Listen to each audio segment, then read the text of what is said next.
What's going on, gamers? Nameless here, and today we're going to be doing a game review on The Crew. Finally, Ubi has pushed this game out. They have pushed it back for months and months now, and the hype on this game has been building and building. And for me, The Crew has been the most anticipated racer game to come out in a very long time. I love the racing genre, I love playing racing games, and I've loved playing them from the start. If you want to compare The Crew to any other racer game out there, I guess you can say it's a mix of Need for Speed meets open world MMO. There is no other way to explain this game at all. I straight up love this game. The only other game I love more as a racer is the Gran Turismo series. And if you love the racing genre, then you love the Gran Turismo series. Now keep in mind that this game is an open world MMO, so if your internet service goes down, or the system servers are down, or they're doing maintenance on the PSN or Xbox Live or whatever, you will not be able to play this game at all. There's no way around it. This is just a strictly online game, even when it comes down to the storyline. So the storyline for The Crew basically breaks down like this. You're an underground street racer racing for your brother. Your brother is the leader of an underground street racing crew called the 510s. Now you do one race, and after you win the race, your brother wants you to go take him to this back street alley to meet this guy named Shiv. Now Shiv, at the end of the meeting, kills your brother by shooting him in the back, and in the process of all this, frames you for the murder with the help of a dirty FBI agent. Now you end up doing about 5 years in prison, and then out of nowhere you get a visit from another FBI agent named Zoe. Now what Zoe is seeking your help out for is to take down the dirty FBI agent that helped set you up and Shiv. But the catch is if she gets you out of prison, you have to infiltrate your brother's old street crew, the 510s, because Shiv is now the leader of the 510s, and you have to take him down from the inside. Now, the one thing about the storyline that I didn't really understand or get is how these people do not know that your brother was their former leader, or that you were even related to him in the first place. I mean, you would kind of figure a big street crew like that, everybody would know everybody. But anyways, so you accept Zoe's offer without even thinking about it, built up with all this hate, and so the story begins from there. Okay, so after you get through that part of the story mode, plus a few other quests and other races that you have to do to unlock stuff like your headquarters and stuff, the game has a lot more to offer than just the story itself. You have tons of side races that you can do in order to upgrade parts for your car, or even get new parts for your cars. The side races vary from speed, escape, slalom, and jump. You get these parts in 3 tiers: bronze, silver, and gold. Plus, you would also get a perk for each part that you unlock, being like a brake boost, acceleration boost, or grip boost, and so on. But you only get those perks for parts that are silver and gold, and eventually you'll unlock platinum also. There is also 5 factions you can join depending on where you at to unlock them. In order to unlock each faction, you have to level up each part of the map, which breaks down to 5 parts. You can also get money over time by being with one of the 5 factions.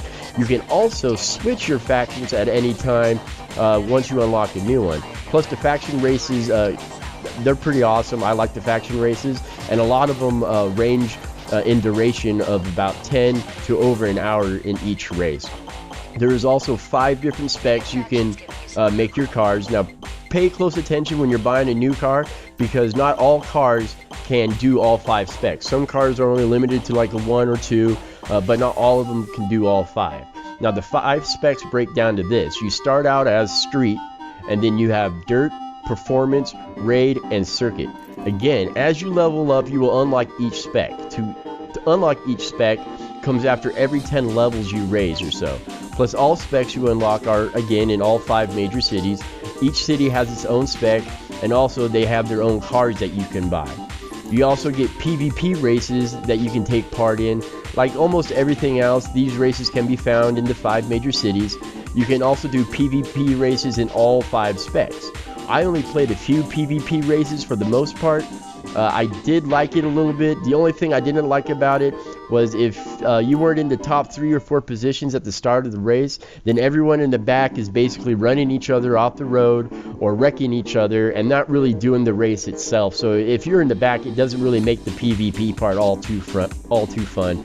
And but other than that, I mean, the PvP part was okay, I guess, and that basically breaks down the game in a whole for you. Now let's get into what I liked, what I didn't like, and the overall recap of the game. First of all, I thought it was really easy to connect with friends and start a crew. At times, you might have had a little bit of difficulties, but basically all you have to do is back out and restart the whole crew again, and you can get everybody back in there. But overall, for the most part, it was really easy to start a crew. I also liked how when you had a crew going, you can play almost every storyline mission in co-op mode. I love playing in co-op mode, regardless of the storylines to all the other races that you can do. Now, the feel and the drive of the cars I thought was awesome. The driving experience was smooth, from the acceleration and using NOS to braking and drifting, and hey, who doesn't like drifting around corners? Driving in first-person view is the only way to play this game. If you're a racer and you love playing racing games, first-person view is for you. Now, if you don't really like playing first-person view and you love to play the third-person view, that's cool, but give first-person view a chance. It makes the game just a little bit more difficult to play, and I loved it. Now, out of all the races, the endurance races was my favorite, especially if you're racing with buddies in the endurance race. There was nothing like racing in these endurance races and just talking ish back and forth to each other as we're doing these like hour-long races. It was great. The size of the map is so huge that it is epic. This map is so big that it will take you literally 2 to 3 hours to drive from one coast to the other, and that is no joke. And on the way, you will have so much fun driving your car. Now, anybody who has watched my videos in the past know that I love open world, and this game is that. I love pulling up the map and seeing all the other racers on the map from one coast to the other. I also love pulling up the map when I'm in a city and seeing what racers are in my general location, so I can try to hunt them down and see if I can get a drag race with one of them. And how you start a drag race is basically you find somebody, you go up to a line at an intersection, someone honks the horn 3 times, and then you go. It's just that simple. The graphics for this game was great. I enjoyed all my driving experience while playing this game with the graphics, from everything from the freeway driving, from the city driving, to just going off the road and into a cornfield or into the forest with trees. The graphics on this game I thought was great. They could have been a little bit better, but I did enjoy the graphics on this game. Alright gamers, that's enough about what I liked about the game. Now let's move on to what I didn't like about the game. And to be honest with you guys, there wasn't too many things I didn't like about this game. But to start it off, I wish the selection of cars could have been a little bit better. I would have loved to see cars like the Mitsubishi Lancer Evo, maybe a Subaru STI, or even cars like the Honda Civic Si in the game. These kind of cars kind of make the game a little bit better to play with, just due to the fact that a lot of people have these cars on the streets, and they would love to have their own cars in the game. Now, the storyline was mediocre at best, in my opinion. They could have thought of a better storyline, or even at least a better way to present the current storyline to us players while playing this game. Now, all the hype that I read about this game before it came out was that we should have been able to completely customize our cars. But in reality, you are really limited on how you want to customize your cars and all the specs that they have to offer. And I also thought that PvP could have been a little bit better. Connecting to PvP took longer than I thought it would have taken, and I also experienced a lot of connection issues while racing in PvP. While if someone quit the game or whatever it was and they had to migrate to another host, it made it really irritating to play PvP. I also wish that they would have had like a drag race option for PvP. I think the drag race thing would be great to have when it comes to a PvP race. Alright gamers, moving on to the end of the video and the overall recap. Overall, I did love this game. Maybe I'm being a little bit biased being a race game lover, but I would say that this game deserves a solid 8 in my opinion.